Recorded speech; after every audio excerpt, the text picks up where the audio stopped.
They have made some huge blunders. Okay, they fail to provide these facilities to international students. 360,000 visas जो issue होंगे. There will be a quota system assigned to each province.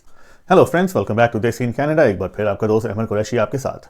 आज की video में हम उन updates की बात करेंगे जो कल कनाडा के इमिग्रेशन मिनिस्टर मार्क मिलर ने इंटरनेशनल स्टूडेंट्स से रिलेटेड अनाउंस की हैं.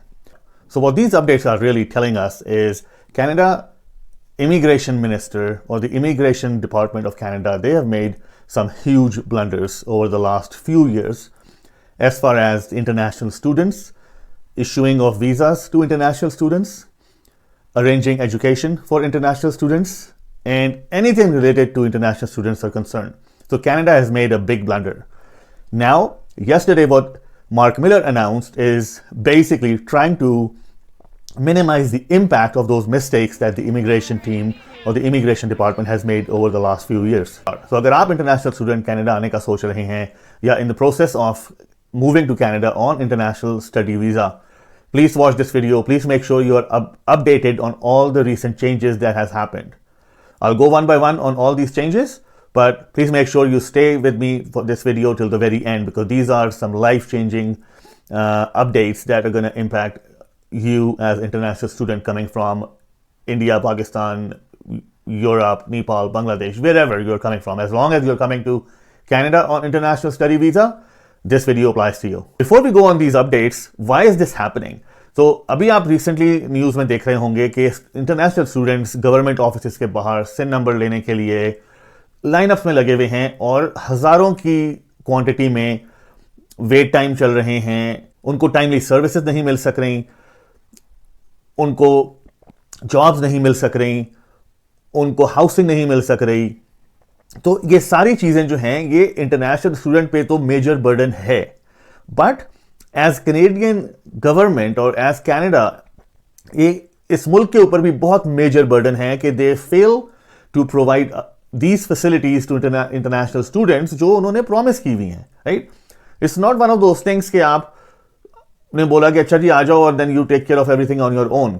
When a government issues you a student visa और international study visa, it comes with certain promises from the government कि यार ये चीज़ें are the basic need of any international student in our country, तो ये उसको हमने provide करनी है. तो in last few years Canada has failed to provide those things. Now we go one by one on what these changes are. First major change, total number of study visas जो issue होंगे in 2024 उसकी quantity 35% reduce हो गई है. Now 35 is a big number. So ये नया number है 360,000 visas जो issue होंगे, down from 2023 by 35%. Second update कि अभी क्या हो रहा था कि जो मेजॉरिटी हमारे इंटरनेशनल स्टूडेंट्स कनाडा आ रहे थे उनके लिए मेनली तीन मेन जगह थी जहां पे वो तीन मेन सिटीज थी जो उनका फोकस था. ओंटारियो में टोरंटो या मिसिसागा जो ग्रेटर टोरंटो का एरिया है, सेकेंड उनका वैंकूवर या बीसी और वैंकूवर के आसपास का एरिया, और थर्ड उनका था मॉन्ट्रियल. तो हो ये रहा था कि मेजॉरिटी ऑफ दीज स्टूडेंट्स जो ऑलमोस्ट 500,000 से भी ऊपर का नंबर था ये इन तीन शहरों में जा रहे थे. तो ये शहर they are unable to meet the need of these many number of students. तो जो चेंज अब रिसेंटली आ रही है कि इंटरनेशनल स्टूडेंट वीजा जो इशू होगा वो प्रोविंस के हिसाब से इशू होगा कि there will be a quota system assigned to each province, और जो आपकी एप्लीकेशन होगी उसके लिए भी आपको प्रोविंशियल गवर्नमेंट से एक लेटर चाहिए होगा जो आपको स्टडी वीजा आपका जिसकी बेस पे अप्रूव होगा. तो It is a good thing overall अगर देखा जाए for the longer run for the country and for the students who are coming here as new immigrants on study visa कि provincial हिसाब से breakdown उसका हुआ होगा just to ensure कि everyone gets the right facilities and the basic needs जो उनकी life की हैं in each of these provinces, and provinces are able to handle this kind of load of influx of these students. अच्छा, एक और जो इन्होंने अनाउंस किया इसमें कि if you are already a student visa a study visa holder और आपका रिन्यूअल का टाइम है तो you are not impacted by these changes. So you are okay, आपके रिन्यूअल वाले जो केसेस हैं वो इन चेंजेस से इंपैक्ट नहीं हो.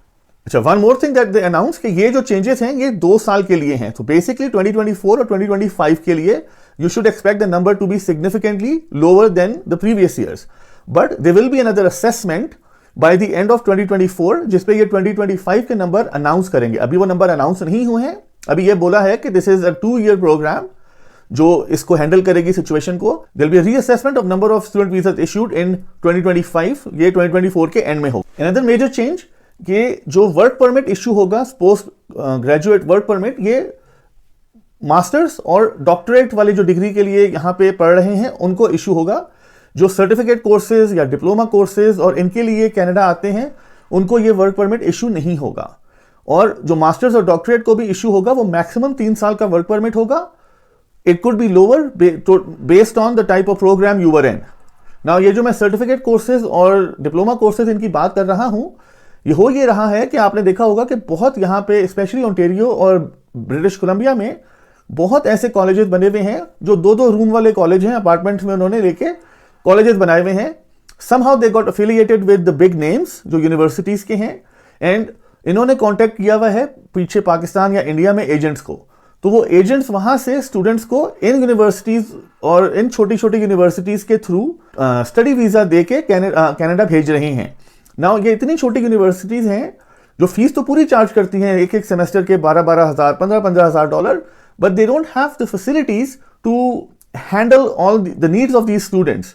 तो टू हैंडल दिस प्रॉब्लम अब यहाँ पे इन्होंने वर्क परमिट पे लिमिटेशन लगा दी है कि किन कैटेगरीज में आपको वर्क परमिट मिल सकता है as a student. So these were some changes. There will be more changes coming and I will continue to keep an eye on these things for you guys so I can make videos and share with you what the updates are.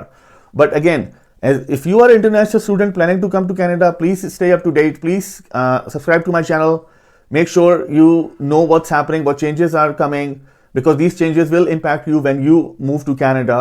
अगर उस वक्त आपको ये changes नहीं पता होंगी, then there will be some really bad surprises for you. So please like, subscribe, share this video with as many friends as possible.